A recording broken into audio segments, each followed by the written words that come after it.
Well, hello and welcome to Q Live. My name is Bill Selleck. Pronouns are he, him. I'm Director of Technology at Hillbrook School. We're so excited to have you. We have a special interview for you right now. We're going to jump just right into it. Our very own Q Live interviewer, Tutul Natoya, is going to sit down and talk with Jason Smith and Ella Farinas.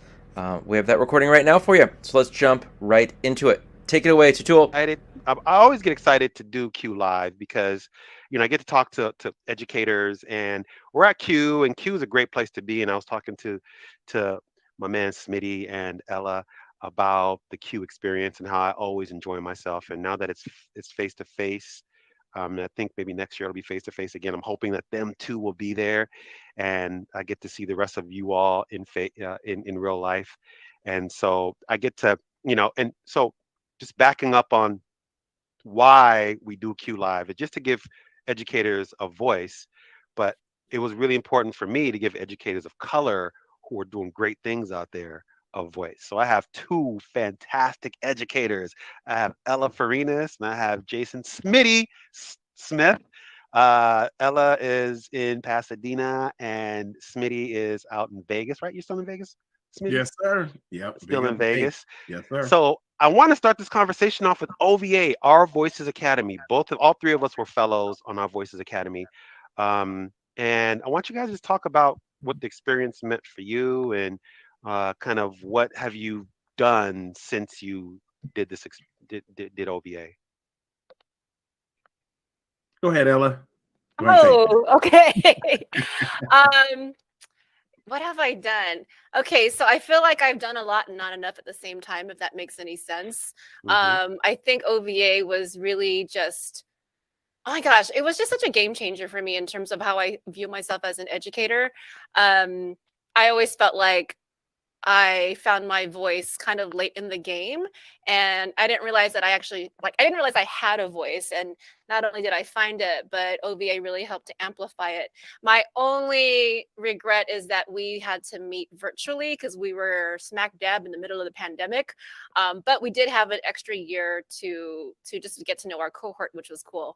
But yeah, like just having that experience of getting together with 20 other educators of color. I had just never seen so many of us in one space at the same time, because like whenever I go to a conference, it's usually, I mean, just frankly speaking, just like a lot of white educators, because that is the majority, and maybe pockets of color here and there. But I always felt marginalized and not, I didn't have a name for it at the time. And so OVA really just helped me to see that and to realize my potential. And it helped me to see that when I'm working with my students, that's in fact what I'm doing with them. Like in everything I do with my students, and I work with predominantly students of color, I really aim to amplify, like to help them find their voices and to amplify their voices. And I work with students of color, and I also work with like other marginalized groups. Like right now we have an LGBTQI safe space, and that's been really phenomenal because the intersectionality um, is really interesting. And I have many students who are twice marginalized, three times marginalized. And so it's just really interesting to be able to take what I've learned and like give it to the kids and see them run with it. So I don't even know what your question was, Tatul. I'm just gonna ramble on. But I know you've been on Twitter and you've been posting a lot about the Asian American community and things that are mhm. happening, and you've been posting a lot of other scholars and folks who have been talking about this issue, Yeah. AAPI issues. You want to talk about that a little bit? Because Oh I yeah. mean, I've been learning a lot, and I really want to appreciate you bringing that to the Oh, forefront. thank you. I appreciate that. That is something I've also been trying to bring to my school as well, just because, as myself as an educator of color, because usually when we talk race, it's usually this black white binary, but the being an Asian American and having this model minority myth, wedged between people like me and other groups of color, and that it's weaponized to create tension between groups and to really just pit us against each other. And Mhm. so that's been really, learning these things has been really important to me. And just also looking for other educators who are Asian American women in particular. I think like the shootings in Georgia really hit home for me, just because of the gender and racial injustice that's done to people who look like me. And so that was kind of like a big wake up call for me. But I've been a part of a couple different groups on Twitter. Shout out to my Miss Education family. Just a lot of really, really super dope scholars and educators who are advocating for voices and of Asian American educators, but also, you know, we have a social justice mindset, but we're really about like bridging communities, you know, like this collective liberation, so to speak. Just showing up for each other. You know, we're showing up for the Black Lives Matter movement. We're showing up for our Latinx brothers and sisters.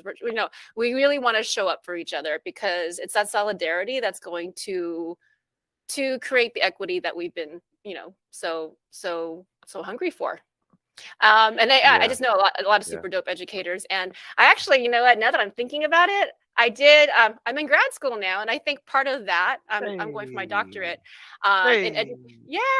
in educational leadership for social justice.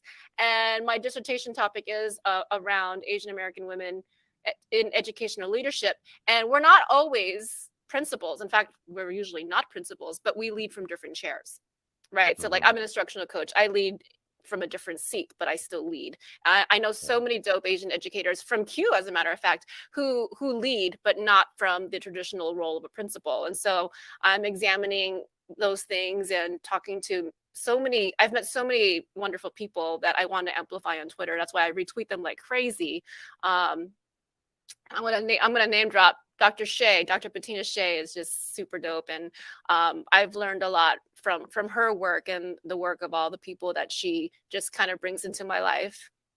So I'm gonna stop there so Smitty can talk. Sorry. That is dope. That is dope. Thank you so much for sharing that. That's a wealth, and you know, like I said, I've been learning a lot just listening to, you know, some of the tweets that you've been doing, that you've been laying out there, and there was a conversation about the concentration camps at the Japanese concentration camps here, and just like getting into that and learning more about that. And I think you make a great point on how our communities are always trying to be separated. Like you go to your corner, I go to my corner, they go to their corner, but there's strength in numbers. And if we can all galvanize around something common, I think that makes all of our paths a lot stronger. Right. Yeah, go ahead. Anything else you want to add? I was just gonna say, like, we're all fighting for a piece of the pie, but let's stop and we're all fighting for crumbs, but let's look at who's holding the pie. Yes. Right? Yes. Okay. My man Smitty, tell me about what you've done. OVA's done. What have you done with yourself? You did a keynote. Talk to us about what's going on in your world. Man, it's kind of like how Ella said.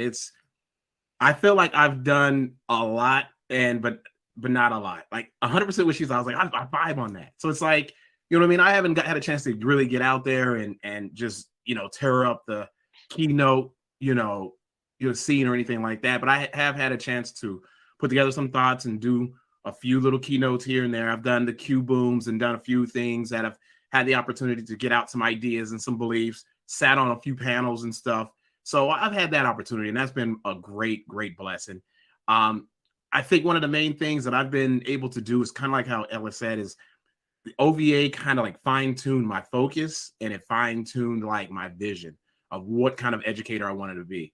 And so by being an educator of color, I knew that I always had an effect on kids, right? But I was starting to, because, you know, I was technology strategist, right? So I was doing K-5, right? But for the longest, I've got to be honest, I felt like something was missing. And so I felt like I needed to have a group of kids. I was like, I need to get back to it.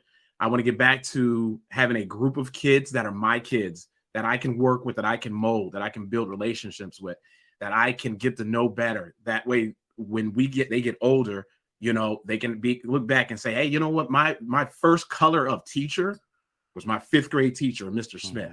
My first grade, he was my first teacher, because I had a conversation with my kids about this today. I was like, you know, because one of my teachers, they're doing these opinion writing. They're doing speeches about injustice, right? So they're doing injustice speeches. So I had this little girl come up to me, and she wrote this basically her speech was basically about the glass ceiling and her being a girl and her frustration. And so she didn't know the verbiage. And so I broke it down to her and explained to her about the glass ceiling and this and that and blah, blah, blah. And I was like, you know what? I was like, but you got to come up with your call to action. So what's your call to action? It's like, I don't know. I was like, well, what do you want people to do? Well, I want people to change their mind. I'm like, you can't tell people to change their mind. I'm like, you got to literally tell people what to do.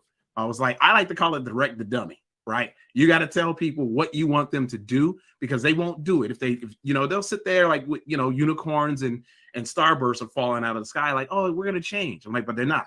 So you got to tell people exactly what you want to change. I was like, so how about this? Because she talked about firefighters being more, girl firefighters. I said, well, encourage girls. Tell girls to go study fire science. I said, encourage girls to, hey, maybe go down there and go apply for these jobs. I was like, and then challenge the corporate world out there and say, hey, make sure that you guys are following your hiring practices and making sure that you're not discriminating against women. So I broke that, her and I had that whole conversation about it. And she goes, well, Mr. Smith, she was like, have you ever had any injustices like that? Like when it comes to being a teacher? I was like, well, like, it's like, dang, like, man, where do we start? It's like, so, you know what I'm saying? It was like those kind of things that I miss those. Yeah. I did. And so to make a long story short, I went back into the classroom and I'm teaching 5th grade again. And 5th grade is where I started. And so in 5th grade is like where my heart and my soul is. And I put everything into 5th grade, and it's been a real blessed year so far this year. So we're doing a lot of different things. I'm still integrating technology, still integrating those lessons that I've learned.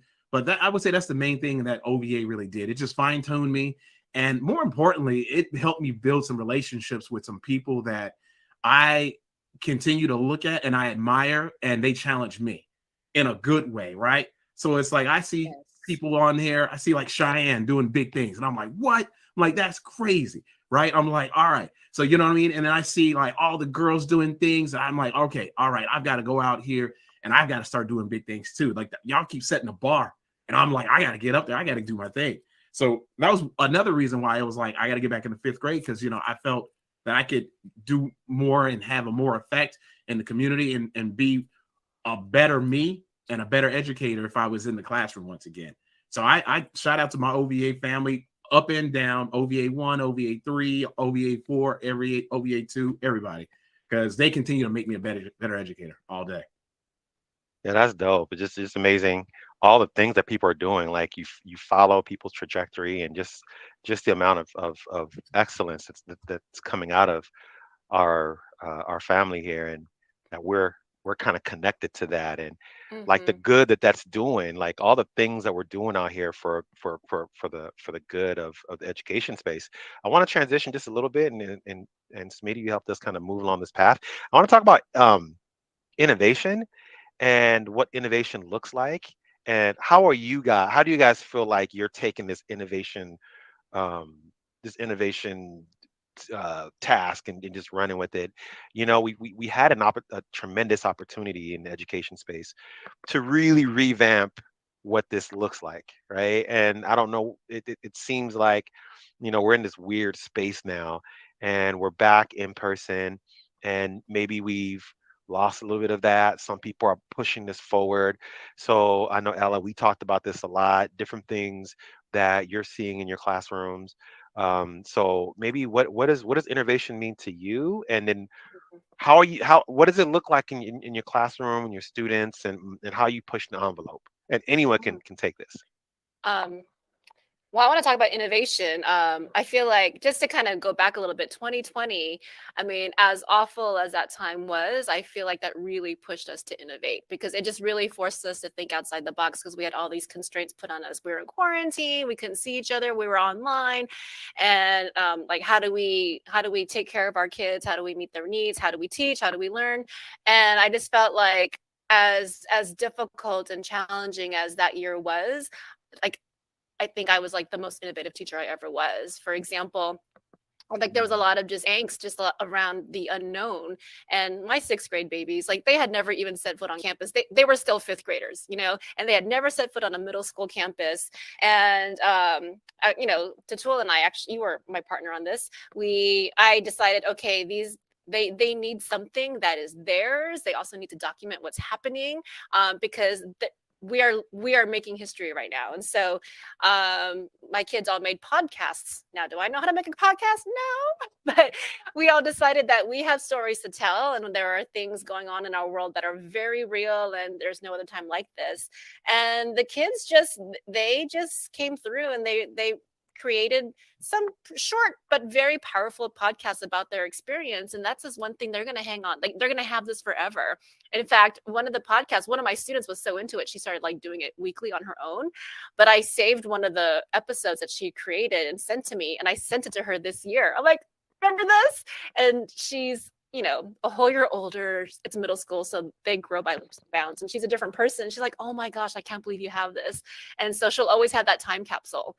So I thought that was super dope. And then this year, I have kids in class, and my kids are sick of seeing themselves on the Zoom screen. So, okay, we're not going to record videos and podcasts. What can we do? And so now we're talking about like ways to tell our stories, or important stories. They may not be like a personal story. It could be a collective story. So right now I have them talking about like, what's an important story to tell from our school. My school has a lot of history. What's an important story to tell about us? And how can we convey that to the community? And we just renamed our school, by the way.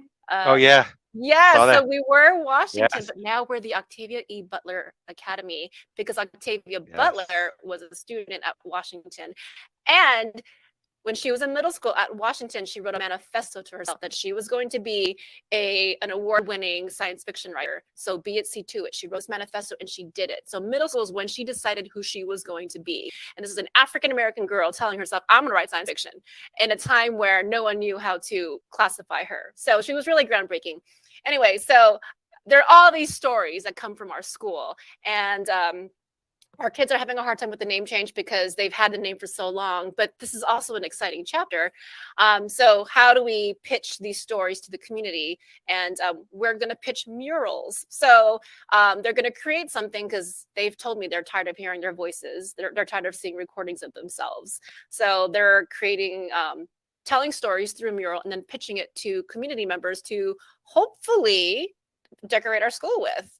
What? So that is my hope. Now we'll see where it goes, but nonetheless, they will have told their story, and they will have a piece of art, and maybe they'll go to art school one day and decide to pitch that somewhere. I don't know.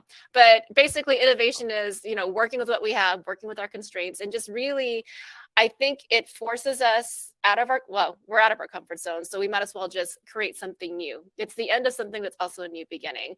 And it's scary and exciting at the same time. That's That dope. makes sense. Yeah. That's dope. Smitty, what's happening in your neck of the woods, my man? A couple of things, brother. All right, so before the pandemic, we opened up a school garden, right? So we started a school garden, and I was the main one who spearheaded it. And it took like 5 years for that bad boy to kick in, right? So Dr. King's birthday of 2020, right? We come out, the whole entire garden gets built. It's a beautiful thing. I mean, we're rolling, right? Momentum's going. I'm like, oh man, we growing some apples. I'm gonna plant some collard green. Like, I'm just thinking, I'm like, yo, we gonna do it up, right? March 13th comes right. Womp, womp, womp, right? So, man, so that just took everything out of the garden, and so literally for the next 18 months, I was kind of like the only person that could help be there. It was a whole entire thing, because the nonprofit organization we run it with, they weren't allowed to come on, and it was just a mess. So kind of like around, I'd say probably like a good 6-8 months ago or so, we had the green light to start coming back and coming back through. So my thing now is, now that I have my own classroom, I said, you guys, we're going to spearhead this. I was like, we're going to get this garden on its feet and rolling. And the kids they have taken it I'm telling you, it's crazy. So I have kids that are out there. They're out there daily. They're analyzing the soil. They're out there making sure that there's enough irrigation. They're out there collecting, harvesting. They're out there doing all types of things. They're out there labeling. Now we're moving on to doing mini lessons with some of the smaller classes and stuff. Kindergarten came out. They're like, hey, can we talk to them about about decomposers? Yeah, let's do this, right? So they've really taken a huge spearhead in this garden, a lot of leadership and a lot of ownership, which is beautiful. I had a situation where our gardener was like, we need to replace the soil. We need to do some things. We need to do some maintenance. I said, okay, all right. I was like, dang, I'm like, I don't know if I'm going to have enough time because I've got to because we have SBAC testing, right? SBAC testing's coming up. I was like, man, how am I going to get out there to the garden? But I still got to do SBAC prep. I go, oh, is it volume on there? I'm like, okay. So I'm gonna kill two birds with one stone. So I had my kids out there and they were measuring. I made them measure the beds. It was dope.